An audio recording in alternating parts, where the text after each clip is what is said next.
Assalamualaikum warahmatullahi wabarakatuh. Nama saya Zulhendra, NIM 19060065, Prodi Ekonomi Pembangunan. Video ini merupakan tugas ketiga dan pertemuan keempat dari mata kuliah pengantar Ekonomi Pembangunan. Di sini yang akan kita bahas yaitu tentang teori Malthus dan Mill mengenai pembangunan ekonomi.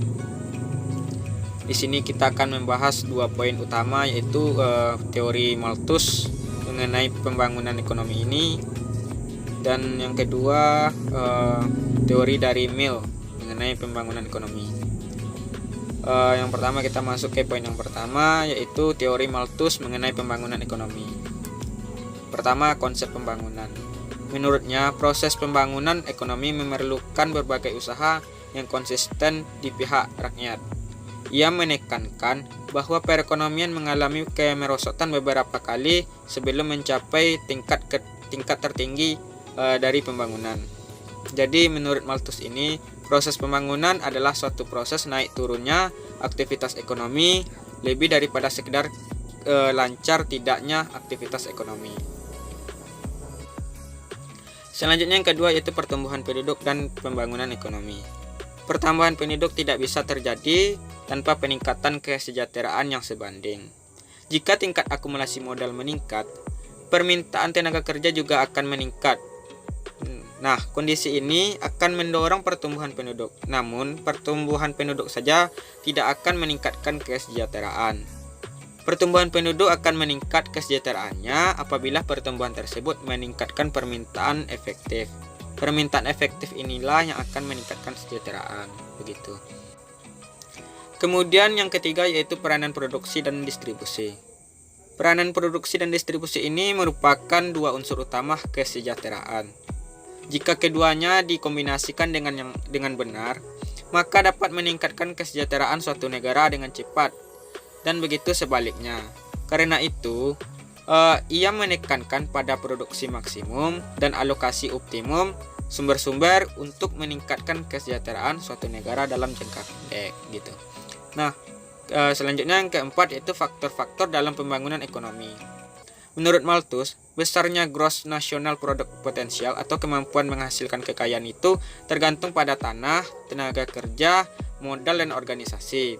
Jika keempat faktor ini dipakai dalam proporsi yang benar, maka ia akan memaksimalkan produksi di dua sektor utama, yaitu sektor pertanian dan di industri. Akumulasi modal, kesuburan tanah, dan teknologi adalah penyebab utama peningkatan produksi pertanian maupun industri. Selanjutnya yang kelima yaitu proses akumulasi modal. Akumulasi modal adalah faktor yang paling penting dalam pembangunan ekonomi. Sumber akumulasi modal adalah laba. Laba berasal dari tabungan para pemilik modal. Malthus mengemukakan kecenderungan tertinggi untuk menabung. Bagi Malthus, konsep ini berarti menabung dari persediaan yang sebenarnya, dipersiapkan untuk konsumsi yang bersifat mendesak, dan menambah persediaan yang dimaksud untuk memperoleh laba. Kemudian yang keenam yaitu kekurangan permintaan efektif. Pandangan Malthus ini didasarkan pada merosotnya permintaan efektif dan penolakannya terhadap hukum yang dikemukakan oleh Say. Menurutnya, tidak seluruhnya benar bahwa komoditi selalu dipertukarkan dengan komoditi, gitu. Kemudian selanjutnya yang ketujuh yaitu stagnasi ekonomi. Malthus yakin penawaran buruh dalam jangka pendek sangatlah tidak elastis karena dari sifat dasar penduduk. Kebutuhan tambahan pekerja untuk memenuhi permintaan tertentu tidak dengan segera tersedia di pasar sampai selang waktu 16-18 tahun. Tetapi persediaan modal dapat ditingkatkan lebih cepat dibanding pertambahan penduduk. Di samping itu, teori Malthus mempunyai kelemahan tertentu. Yang pertama, stagnasi sekuler tidak melekat terhadap akumulasi modal. Yang kedua, pandangan negatif terhadap akumulasi modal. Yang ketiga yaitu komoditi tidak dipertukarkan dengan komoditi secara langsung. Yang keempat, konsumen tidak produktif memperlambat kemajuan. Yang kelima, dasar tabungan berisi satu. Selanjutnya penerapan teori Malthus pada negara terbelakang. Malthus adalah salah seorang perintis di bidang pembangunan ekonomi yang menulis dalam bukunya Principle of Political Economy mengenai kemiskinan dan keterbelakangan pada waktu itu. Karena itu teorinya lebih banyak berkaitan dengan negara terbelakang saat ini dibanding penulis-penulis klasik lainnya. Selanjutnya kita masuk ke poin yang kedua, yaitu teori Mill mengenai pembangunan ekonomi. Mill menganggap pembangunan ekonomi sebagai fungsi dari tanah, tenaga kerja, dan modal. Sementara tanah dan tenaga kerja adalah dua faktor produksi yang asli. Modal adalah persediaan yang dikumpulkan dari produk-produk tenaga kerja sebelumnya. Laju akumulasi modal merupakan fungsi dari bagian angkatan kerja yang dipekerjakan secara produktif.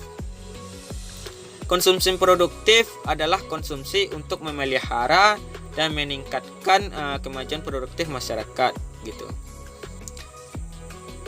Dalam teori Mill, yang pertama itu yaitu pengendalian pertumbuhan penduduk. Yang dimaksud dengan penduduk hanyalah golongan kelas pekerja. Karena itu Mill khawatirkan pertumbuhan jumlah tenaga kerja produktif yang bekerja hanyalah atas dasar upah saja. Yang kedua, cadangan upah. Upah pada umumnya melebihi tingkat penghidupan minimum. Upah dibayarkan dari modal. Upah dapat naik karena peningkatan cadangan modal yang dipakai untuk mengupah tenaga kerja atau karena pengurangan tenaga kerja. Jika upah naik, maka penawaran tenaga kerja juga akan naik. Selanjutnya yang ketiga yaitu laju akumulasi modal. Akumulasi modal tergantung pada yang pertama itu jumlah dana yang dapat menghasilkan tabungan atau besarnya sisa hasil usaha. Yang kedua, kuatnya kecenderungan menabung.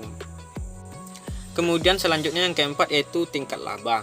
Tingkat laba cenderung akan menurun karena hasil yang semakin menurun di sektor pertanian dan bertambahnya laju penduduk berdasarkan laju Malthus.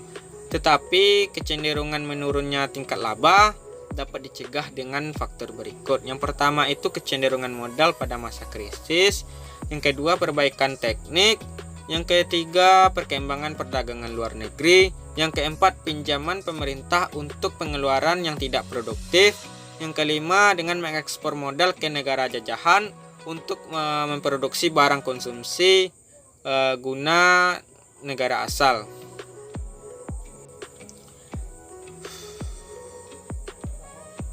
Selanjutnya yang kelima yaitu peranan pemerintah. Sebagai aturan umum, setiap penyimpangan dari aturan itu kecuali kalau diperlukan untuk kepentingan yang lebih besar, berarti suatu kejahatan. Selanjutnya yang keenam yaitu keadaan stasioner. Keadaan stasioner dalam keadaan akan segera terjadi paling lama beberapa tahun lagi dan tidak lebih. Jadi dalam keadaan stasioner menurut Mill, baik penduduk ataupun stok modal beberapa tahun lagi dan tidak lebih kehadirannya tertunda oleh faktor tersebut. Kemudian selanjutnya itu penilaian dari teori Mill ini. Yang pertama itu keadaan stasioner bukanlah suatu keadaan yang realitas. Mengarah pada perbaikan distribusi pendapatan karenanya dia menyambut kedatangan itu. Yang kedua, pikiran yang salah mengenai cadangan upah. Cadangan modal dan upah dibayarkan dari modal sebagai uang muka. Yang ketiga, teori Malthus salah. Mill terlalu pesimis pada pertumbuhan penduduk dalam arti teori Malthus, dan ternyata teorinya itu salah. Yang keempat, mengenai hasil yang semakin berkurang tidak berlaku. Yang kelima, laissez-faire bukanlah suatu kebijakan yang praktis. Yang terakhir, penerapan teori Mill pada negara berkembang. Pandangan Mill ini mengenai akumulasi modal, hasil yang semakin berkurang, pertumbuhan penduduk, dan peranan terbatas pemerintah dapat diterapkan di negara terbelakang. Laju akumulasi modal dapat ditingkatkan dengan meningkatkan sisa hasil usaha dengan memperkuat kecenderungan untuk menabung. Baiklah, hanya itu yang dapat saya sampaikan dan saya jelaskan. Jika ada salah, saya mohon maaf. Saya sudahi dengan mengucapkan wabillahi taufik wal hidayah. Wassalamualaikum warahmatullahi wabarakatuh. Sekian dan terima kasih.